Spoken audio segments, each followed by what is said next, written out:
Welcome to our channel 100% knowledge with success. Video देखने से पहले चैनल को सब्सक्राइब कीजिए और बेल आइकॉन दबाइए। नमस्कार दोस्तों, स्वागत है आपका एक बार फिर से क्लास 11th की केमिस्ट्री की क्लासेज में। हमारे पास केमिकल बॉन्डिंग की बात चल रही थी, रासायनिक बंध की बात चल रही थी, जिसमें हम आज एक ऐसा मोस्ट इम्पोर्टेंट टॉपिक पढ़ने वाले हैं जो आपके आगे तक काम में आएगा। आप अगर केमिस्ट्री पढ़ते हो, साइंस पढ़ते हो, तो वो आपके हर क्लास में काम आएगा, हर क्लास में आपको मिलेगा। ऐसा कौन सा सिद्धांत है? तो देखो बच्चों, वो सिद्धांत है हमारा संयोजकता बंध सिद्धांत, वैलेंस बॉन्ड थ्योरी। ठीक है, ये आगे तक काम में आएगा, तो इसलिए इस वाले सिद्धांत को आपको ध्यान से समझना है। अब देखो, सबसे पहली बात हमने संयोजक बंध के बारे में बताया था, कोवलेंट बॉन्ड के बारे में बताया था। तो जो हमारे पास सह संयोजक बंध होते हैं, वो बंध किस प्रकार बनते हैं, उनमें ऊर्जा कितनी होती है और उनके क्या क्या गुण होते हैं, उन सब के बारे में इन सिद्धांतों ने बताने की कोशिश की। अभी ये वैलेंस बॉन्ड थ्योरी है, इसके बाद एक दो सिद्धांत और आएंगे। अब देखो, संयोजकता बंध सिद्धांत की बात हम कर रहे हैं, वैलेंस बॉन्ड थ्योरी की बात हम कर रहे हैं। अब ध्यान से देखिएगा। देखो, इसको दो वैज्ञानिक ने दिया सर्वप्रथम। कौन कौन से? एक तो हाइटलर, वैज्ञानिक का नाम है, एक तो हाइटलर और एक लंदन नाम के वैज्ञानिक ने दिया। दो वैज्ञानिक हुए, कौन कौन से? हाइटलर और लंदन नाम के वैज्ञानिक हुए। ठीक है, उसके बाद आगे की बात, ये जो सिद्धांत आधारित है ना, वो किस पे आधारित है? क्वांटम यांत्रिकी के सिद्धांत पे आधारित है। क्वांटम यांत्रिकी के सिद्धांत पर आधारित है, सिद्धांत पर। अब आप कहेंगे सर, ये क्वांटम यांत्रिकी क्या होता है? देखो, जैसे साइंस के अंदर फिजिक्स, केमिस्ट्री, बायो, ये सब ब्रांच होती है, वैसे ही हमारे पास जो फिजिक्स है, भौतिक विज्ञान है, उसके अंदर भी अलग अलग ब्रांचेज होती है। तो एक ब्रांच कौन सी है? क्वांटम यांत्रिकी है। क्या है? क्वांटम यांत्रिकी है। वो आपके पास 12th में पढ़ने को मिलेगा, आपको फिजिक्स में और बाद में भी। अभी तो आप ये याद रख लीजिए कि क्वांटम यांत्रिकी क्या है, फिजिक्स की एक ब्रांच है। ठीक है, उसके बाद देखो, इस सिद्धांत के द्वारा हाइड्रोजन अणु की व्याख्या की गई, हाइड्रोजन अणु की व्याख्या की गई। तो तीन चीजें सबसे पहले याद रखनी है। हाइटलर व लंदन नाम के वैज्ञानिक ने दिया, दूसरा ये क्वांटम यांत्रिकी के सिद्धांत पर आधारित है, और तीसरा यहाँ पे हाइड्रोजन अणु की व्याख्या हम कर सकते हैं, H2 अणु की व्याख्या हम कर सकते हैं। ठीक है बच्चों, अब देखो, हमको क्या करना है? हाइड्रोजन अणु की व्याख्या करनी है यहाँ पे, यानी कि हाइड्रोजन अणु का निर्माण कैसे होता है, हाइड्रोजन अणु का निर्माण कैसे होता है, वो हमको पढ़ना है। ठीक है, वो हमको पढ़ना है। अब देखो, यहाँ पे दो हाइड्रोजन परमाणु है, मान लीजिए हमारे पास दो हाइड्रोजन परमाणु है। ठीक है, दोनों समान है, हाइड्रोजन परमाणु है, समान है, सीधी सी बात है, H। ठीक है, हमें क्या बनाना है? H2 बनाना है। H2 यानी कि दो हाइड्रोजन है हमारे पास, हमको इनको पास पास लेकर आना है, और हमें क्या बनाना है? H2 अणु बनाना है। दो परमाणु है और दो परमाणु को आपस में क्या लेके आना है? पास पास लेके आना है। ठीक है, ये दोनों हमारे पास क्या है? एक ही प्रकार के हाइड्रोजन परमाणु हैं, इसलिए हम इसे HA और HB भी बोल सकते हैं, HA और HB भी बोल सकते हैं। देखो, हाइड्रोजन दोनों परमाणु एक जैसे हैं, इनमें कोई डिफरेंस नहीं है, लेकिन फिर भी हम इनको क्या है? नाम दे देते हैं, जिससे हमको पता लग जाए कि कौन सा परमाणु कौन सा है, कौन सा परमाणु कौन सा है। ठीक है, अब आपको पता है परमाणु के अंदर क्या होता है? नाभिक होता है। परमाणु के अंदर क्या होता है? नाभिक होता है। मैंने इसके नाभिक को नाम क्या दे दिया? ए दे दिया। ये वाला परमाणु का नाभिक है, इसको मैंने नाम दे दिया बी दे दिया, नाम दे दिया, जिससे हमको इनमें अंतर पता लगे, इसलिए मैंने नाम दे दिया। अब देखो इस वाले नाभिक के चारों ओर इलेक्ट्रॉन चक्कर लगाता है, सभी परमाणुओं में इलेक्ट्रॉन चक्कर तो लगाते हैं, ऐसे ही इस वाले नाभिक के भी चारों ओर चक्कर लगाता है। ठीक है, अब इस वाले परमाणु के जो चारों ओर चक्कर लगाता है इलेक्ट्रॉन, उसको मैंने दे दिया 1 नंबर। पहला वाला परमाणु है, इसको दे दिया 1 नंबर और इसको मैंने दे दिया 2 नंबर। ठीक है, हालांकि दोनों परमाणुओं के नाभिक एक जैसे हैं, मैं आपको पहले ही बता दूं, दोनों परमाणु एक जैसे हैं, उनके नाभिक एक जैसे हैं, उनके इलेक्ट्रॉन एक जैसे हैं, लेकिन उनमें अंतर पता लगे इसलिए मैंने उनको अलग अलग नाम दे दिए, अलग अलग नंबर दे दिए। ठीक है, इसलिए कंफ्यूज होने वाली बात नहीं है, मैंने नाम धरा यार, है ना। क्योंकि देखो घर में मान लो किसी के बच्चा हुआ, कोई छोटा सा हुआ, बेबी हुआ, हम स्टार्टिंग में उससे कुछ भी बोल देते हैं। कोई माता पिता है, उनके पहला बच्चा हुआ, उन्होंने उसको कुछ भी नाम दे दिया, जैसे मुन्ना, छोटू, पप्पू, कुछ भी दे दिया। अब आप ये लगा लीजिए उनके दूसरा बच्चा हुआ, तो क्या उसको भी मुन्ना, छोटा, जो भी है, पप्पू ऐसे बोलेंगे क्या? नहीं बोलेंगे। फिर उनको क्या करना पड़ेगा? कुछ नाम देना पड़ेगा। हाँ, हालांकि ऐसा हो सकता है पहले वाले को उन्होंने नाम दिया पप्पू, तो दूसरे वाले को नाम दे सकते हैं छोटा पप्पू, या मुन्ना नाम दिया तो उसका नाम दे सकते हैं छोटा मुन्ना। तो ऐसे हो सकता है, लेकिन फिर भी देखो किसी के 2 बच्चे हैं तो वो ना उनको बुलाने के लिए अलग अलग नाम रखेगा, क्योंकि अगर एक ही नाम रखा हुआ तो कभी वो आएगा कभी वो नहीं आएगा। ठीक है, इसलिए अलग अलग नाम धर देगा। इसलिए ऐसे ही हमारे पास 2 परमाणु हैं, मैंने इन दोनों के अलग अलग नाम यहाँ पे रख दिए हैं। ठीक है, इसके नाभिक का नाम A, इसके नाभिक का नाम B, इसका इलेक्ट्रॉन 1, इसका इलेक्ट्रॉन 2। ठीक है, अब देखो ये जब एक दूसरे के पास आ रहे हैं, तो एक बात ध्यान रखना, इसके जो इलेक्ट्रॉन है ना वो आपस में विपरीत चक्रण कर रहे हैं।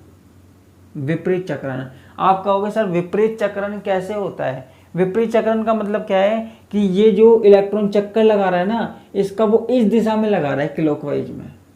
इस परमाणु का जो इलेक्ट्रॉन है वो क्लॉकवाइज में लगा रहा है, और इस वाले परमाणु का जो इलेक्ट्रॉन है वो ऐसे लगा रहा है, एंटी क्लॉकवाइज।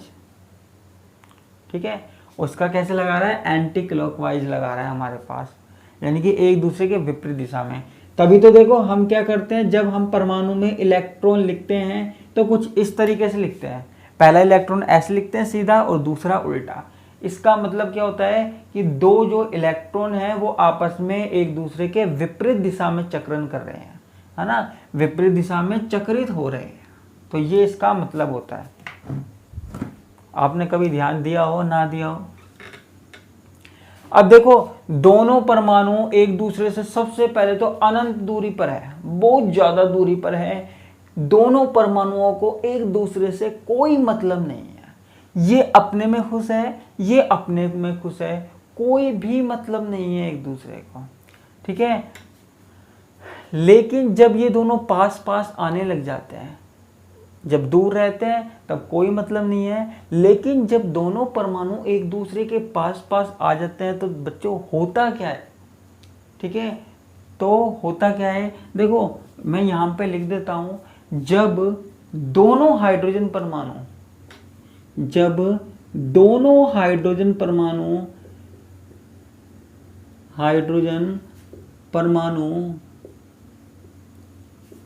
एक दूसरे के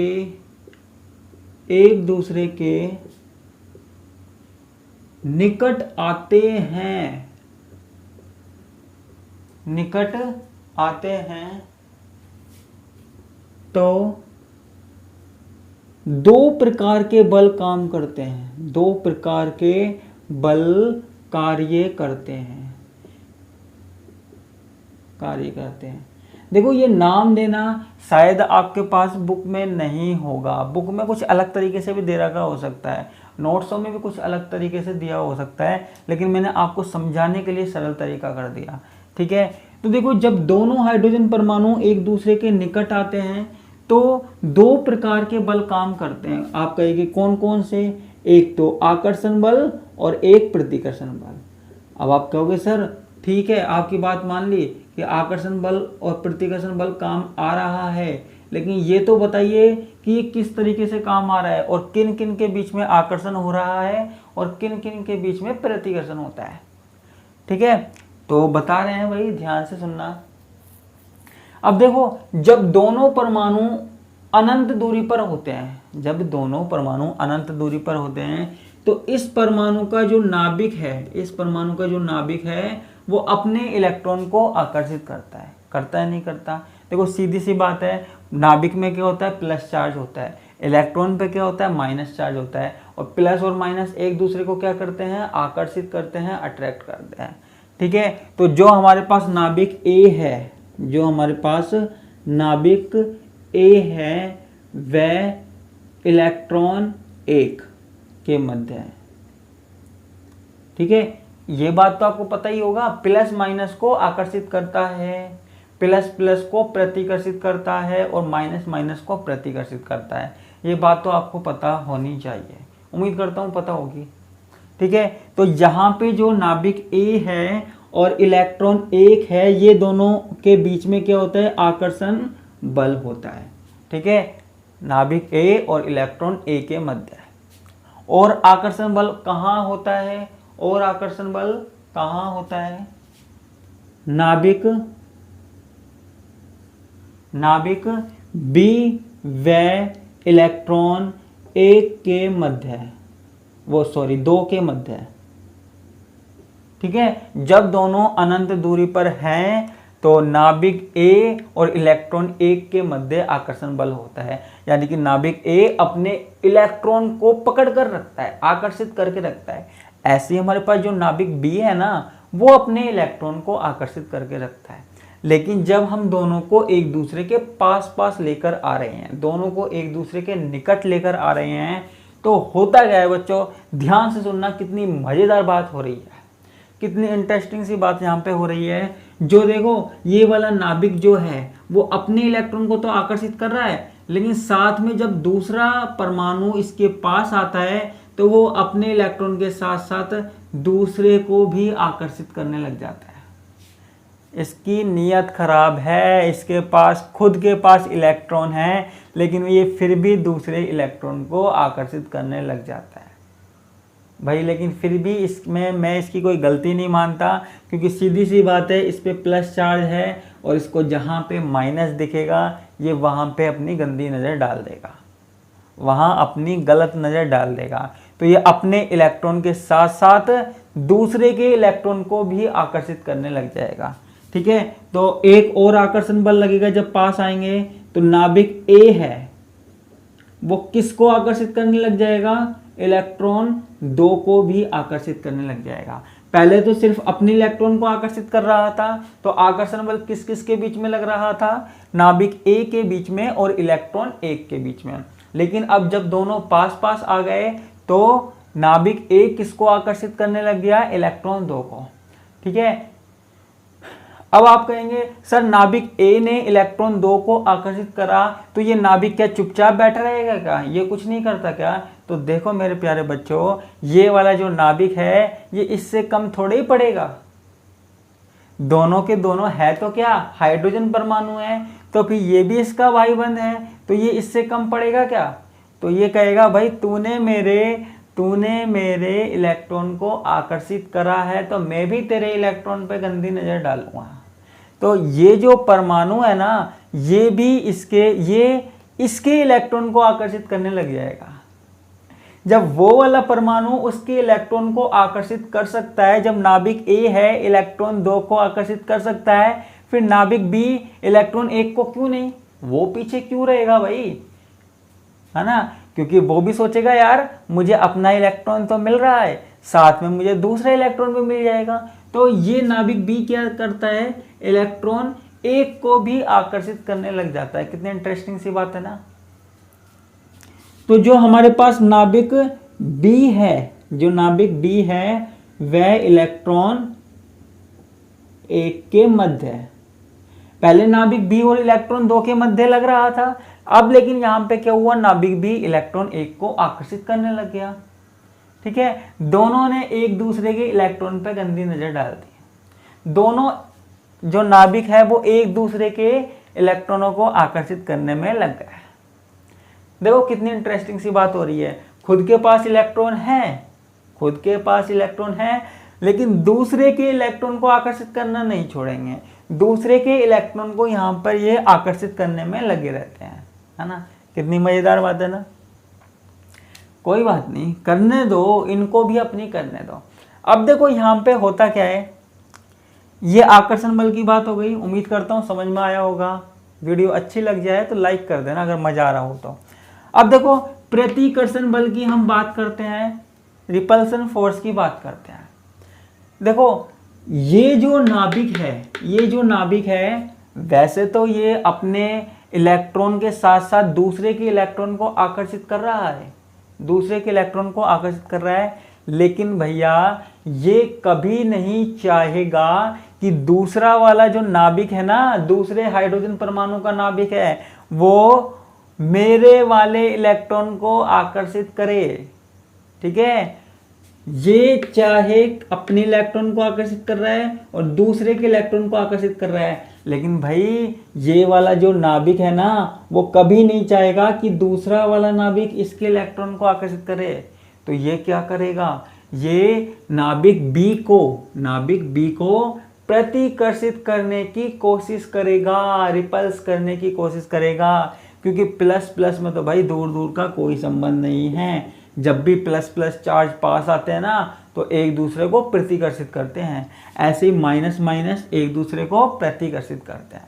तो यहाँ पर हुआ क्या कि जो प्रतिकर्षण बल काम में आया वो कौन कौन से के बीच में था, नाभिक ए व नाभिक बी के बीच में भाई देखो दो नाभिक जो है वो आपस में एक दूसरे के इलेक्ट्रॉन पे गलत नजर डाल रहे हैं, एक दूसरे के इलेक्ट्रॉनों को आकर्षित करने की सोच रहे हैं, सोच क्या रहे हैं, कर रहे हैं, लेकिन वो आपस में नहीं चाहते भैया कि हमारा इलेक्ट्रॉन कोई और आकर्षित करे, हमारे इलेक्ट्रॉन पे कोई और गंदी नजर डाले, हमारे इलेक्ट्रॉन को कोई और देखे। ठीक है, इसलिए जब दोनों नाभिक, दोनों परमाणु पास आते हैं तो ये जो नाभिक है ना, वो इस नाभिक पे क्या करता है, एक तरीके का रिपल्सन फोर्स लगाता है, प्रतिकर्षण बल लगाता है ना। कितनी मजेदार बात चल रही है। ऐसे ही हमारे पास इलेक्ट्रॉन है। अब आप कहेंगे सर इलेक्ट्रॉन क्या करते हैं। देखो भाई, इलेक्ट्रॉन दूसरे के नाभिक द्वारा आकर्षित हो रहे हैं, हमने मान लिया, ठीक है, लेकिन ये दोनों इलेक्ट्रॉन आपस में क्या है, एंटी हैं, एक दूसरे के विपरीत हैं।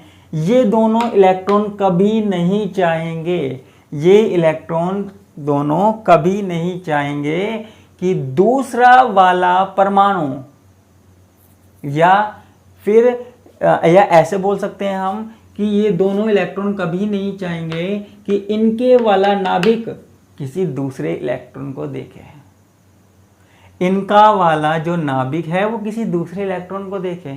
ठीक है, मान लीजिए हस्बैंड वाइफ है, आप ऐसे लगा लीजिए ये हस्बैंड है, ये वाइफ है, ये हस्बैंड है, ये वाइफ है।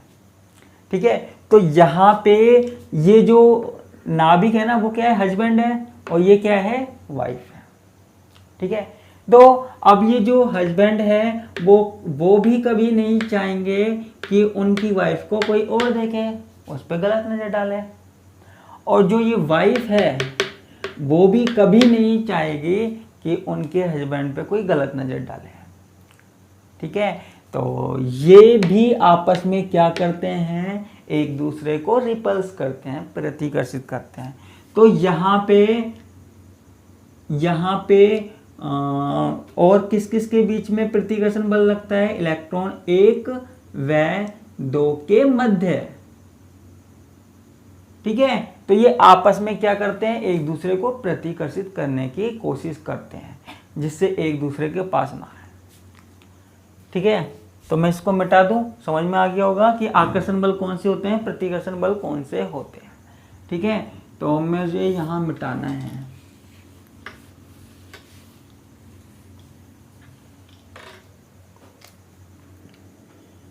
ठीक है।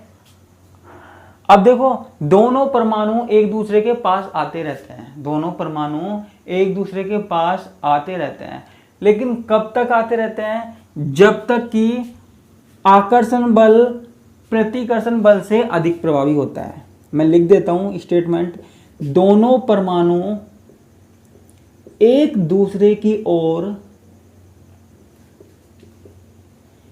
तब तक अग्रसर रहते हैं, तब तक अग्रसर रहते हैं जब तक कि आकर्षण बल प्रतिकर्षण बल से अधिक प्रभावी होता है, प्रतिकर्षण बल से अधिक प्रभावी होता है।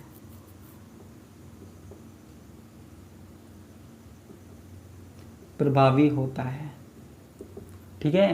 तो जब तक ये दूसरे को अट्रैक्ट कर रहे हैं, आकर्षित कर रहे हैं, और प्रतिकर्षण बल क्या है, कम काम में आ रहा है, तो ये एक दूसरे के क्या है, पास आते जाएंगे, ठीक है। इनके बीच की जो दूरियां हैं वो कम होती जाएगी, दोनों परमाणु एक दूसरे के पास आते जा रहे हैं और इनके बीच में दूरी जो है वो कम होती जा रही है, इनके बीच की जो सोशल डिस्टेंसिंग है ना वो कम होती जा रही है। अब जब सोशल डिस्टेंसिंग कम हो गई इनके बीच में, तो होगा क्या, ये दोनों परमाणु आपस में क्या करेंगे, ओवरलैपिंग कर लेंगे, ठीक है। इनके जो ऑर्बिटल्स हैं वो आपस में क्या कर लेंगे, ओवरलैपिंग कर लेंगे, अतिव्यापन कर लेंगे, ठीक है। और ये क्या करेंगे, ये बंध बना लेंगे, ये क्या करेंगे, बंध बना लेंगे, ठीक है। और यहाँ पे क्या हो जाएगा, कक्षकों का अतिव्यापन हो जाएगा। क्या हो जाएगा बच्चों, कक्षकों का अतिव्यापन हो जाएगा, कक्षकों की ओवरलैपिंग हो जाएगी, ठीक है। इसको मैं मिटा देता हूँ। समझ रहे हो ना इस बात को? जब तक आकर्षण बल प्रभावी रहेगा तब तक हमारे पास दोनों पास पास आते रहेंगे और उसके बाद क्या होगा, दोनों ओवरलैपिंग कर लेंगे, ठीक है बच्चों। अगर देखो यहाँ पे ग्राफ की बात की जाए, यहाँ पे ग्राफ की बात की जाए तो मैं ग्राफ खींच देता हूँ। मैंने इस अक्ष पे क्या ले ली, एनर्जी, इस अक्ष पे क्या ले ली, एनर्जी, और यहाँ पे मैंने क्या ले ली, दूरी, यहाँ पे मैंने क्या ले ली, दूरी ले ली, ठीक है। तो एनर्जी ऊपर की तरफ और नीचे की तरफ, ठीक है। ये क्या है, दूरी, इस अक्ष पे दूरी ले ली, दूरी परमाणुओं के बीच में दूरी। अब देखो स्टार्टिंग में होता क्या है, स्टार्टिंग में हमारे पास परमाणु दूर दूर होते हैं, ठीक है।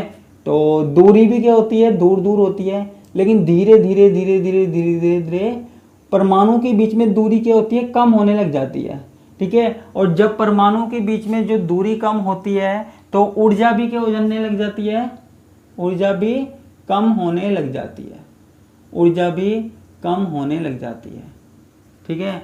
और यहाँ पे ऊर्जा मुक्त हो जाती है, जो ऊर्जा मुक्त होती है ना उसे हम क्या बोलते हैं, बंध ऊर्जा बोलते हैं। क्या बोलते हैं, बंध ऊर्जा बोलते हैं, ठीक है। फिर जब ज़्यादा पास आ जाते हैं तो ये इस तरीके से अबंध ऊर्जा बढ़ जाती है। बंध कहाँ पे बनेगा, यहाँ बनेगा, बॉन्ड यहाँ पे बनेगा, ठीक है। आपको सिर्फ इतना याद रखना है, देखो दोनों परमाणु यहाँ से चलना शुरू हुए, धीरे धीरे धीरे धीरे इनके बीच की दूरी कम होती गई, दूरी कम होती गई, कम होती गई, कम होती गई, कम होती गई, और जब सबसे कम ऐसी स्थिति आ गई जब हमारे पास आकर्षण बल प्रतिकर्षण बल से अधिक प्रभावी हो गया, तो यहाँ पे हमारे पास क्या होती है, ऊर्जा मुक्त होती है, एक एनर्जी मुक्त होती है जिसे हम आबंध ऊर्जा कहते हैं, ठीक है। तो अभी तो आप सिर्फ ये ग्राफ ऐसे देख लीजिए, इसके बारे में हम डिटेल से भी पढ़ेंगे, हर क्लास में पढ़ेंगे, तो कोई दिक्कत लेने वाली बात नहीं है, क्योंकि हम हैं, लोकेश सर है तो क्या डर है, ठीक है। तो इसी के साथ मैं आज की क्लास में आपसे विदा लेता हूँ। धन्यवाद, नमस्कार, टाटा, बाय बाय।